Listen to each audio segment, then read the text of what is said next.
Continuamos con más. Gracias por sintonizar Canal 16.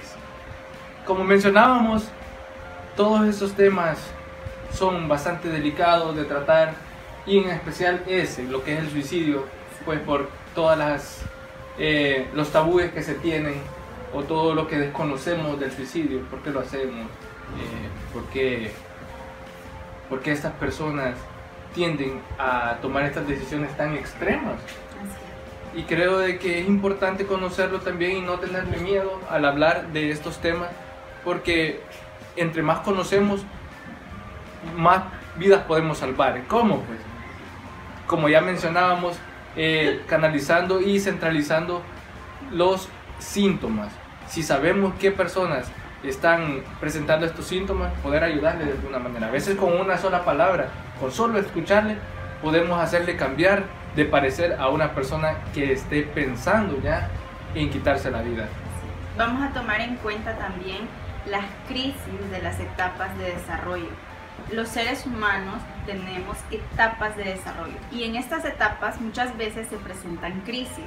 Creo que la más conocida es la crisis de la adolescencia. Claro. Esa es la más conocida, en la cual pues estamos dejando de ser niños para convertirnos en adultos. Esa rebeldía. Exacto. Es esta etapa en la que este choque, cuando nos enfrentamos a las responsabilidades por primera vez, es cuando no queremos dejar de ser niños porque no queremos adquirir responsabilidades, pero queremos ser adultos para tener nuestra propia libertad, para hacer de nosotros lo que querramos. O ese es el pensamiento que la mayoría de adolescentes tienen. Y creo que aquí entran en conflicto bastante las familias, ¿verdad? Exacto. Porque dicen, es que ha cambiado, ya no me hace caso, ya no es el mismo. Y creo de que ahí entra un conflicto, por eso se le llama crisis. Exacto. Entonces, ¿qué va a pasar aquí? Muchas veces, muchos adolescentes tienden a pensar o sus pensamientos son autodestructivos. Muchos en esta etapa, y eso se ha visto mucho, empiezan a cortarse las muñecas, las piernas, o empiezan a adquirir conductas autodestructivas. ¿Cuáles pueden ser? El consumo de drogas, alcohol. Entonces ahí es donde ellos empiezan, porque esto les hace sentir una especie de poder sobre ellos, acerca de que pueden esconder estas conductas de sus padres, pero con su grupo de amigos pueden sacarlas a relucir. Entonces esa sensación de poder que ellos experimentan en ese momento los hace creer que están siendo adultos. Exacto. Entonces, aquí es cuando muchas de las familias, como lo dijiste, entran en conflicto.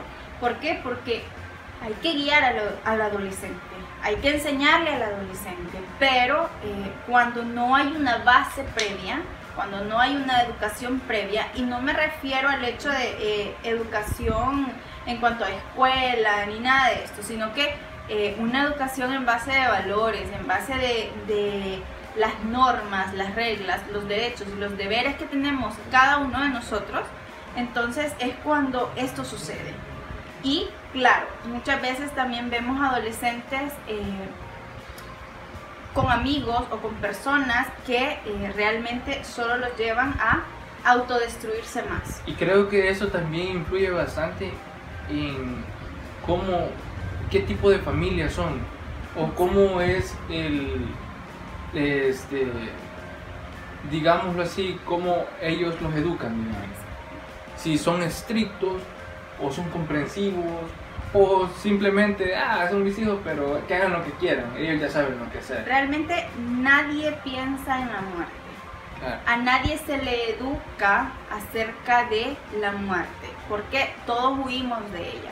Claro, a nadie le gusta pensar que un día va a dejar de existir. Exactamente. Porque surgen muchas preocupaciones, surgen muchas preguntas. ¿Qué va a pasar de mi hijo? ¿Qué va a pasar de mi hija? ¿Qué va a pasar de mi papá? ¿Qué va a pasar de mi pareja si yo no estoy?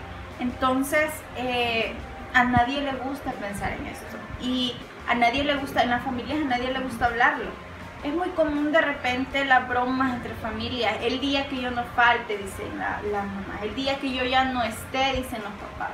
Entonces, pero sentarte a hablar con tu familia acerca de la muerte no es algo que se acostumbra en El Salvador y no es algo que nosotros lo hagamos. ¿Por qué? Porque huimos de ella. Claramente, y creo de que como son muchas dudas, nadie realmente sabe lo que pasa después de la muerte. Es en que entra en el dilema. Y pues teorías hay muchísimas.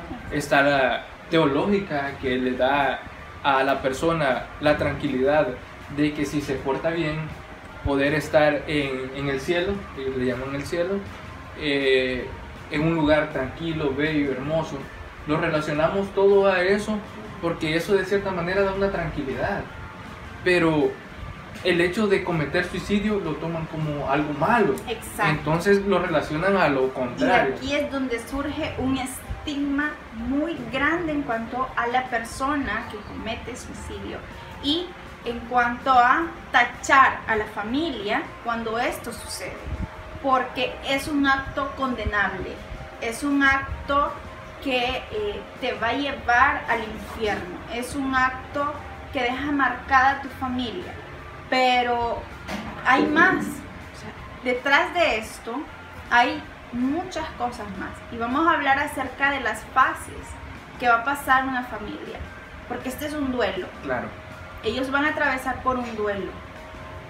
Las muertes violentas siempre dejan consecuencias y cuando es un suicidio son mucho más grandes. Porque ahí surgen muchas dudas de por qué lo hizo, qué causaron, qué hicieron mal para que esta persona... Exacto, la familia empieza a buscar culpables. Exacto. Y muchos van a autoculparse, porque yo no me di cuenta, porque yo no lo vi, porque no me habló, porque no me di cuenta que su conducta ha cambiado. Entonces, todas estas cuestiones surgen. El ritual de muerte salvadoreño te dice que hay que velar y hay que enterrar a tus muertos. Pero luego de eso, ¿qué hay? Y allí, en lo que vos mencionás, entramos en un dilema muy grande, porque todos hablamos de muerte, pero decimos, nada más hay que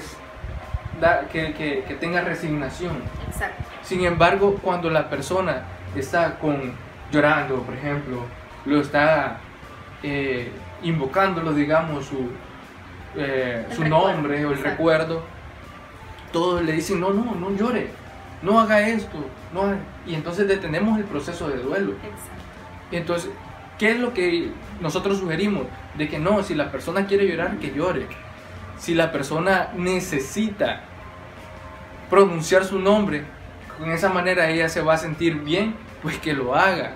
Todos tenemos que dejar que la persona sienta, porque es algo que ya no va a haber un retorno, pues no es que el día de mañana vaya a decir, va a revivir. Exacto. Entonces tiene que pasar todo ese proceso para que la persona pues no va a quedar o no lo va a olvidar, porque esas cosas nunca se olvidan, pero sí va a superar ese duelo. Y eso es una cuestión muy importante, el hecho de detener o reprimir el proceso de duelo, que muchas veces esto sucede en la población masculina, porque los hombres no deben de llorar, porque los hombres no deben de mostrar sus sentimientos, no deben de mostrar su dolor ante la pérdida.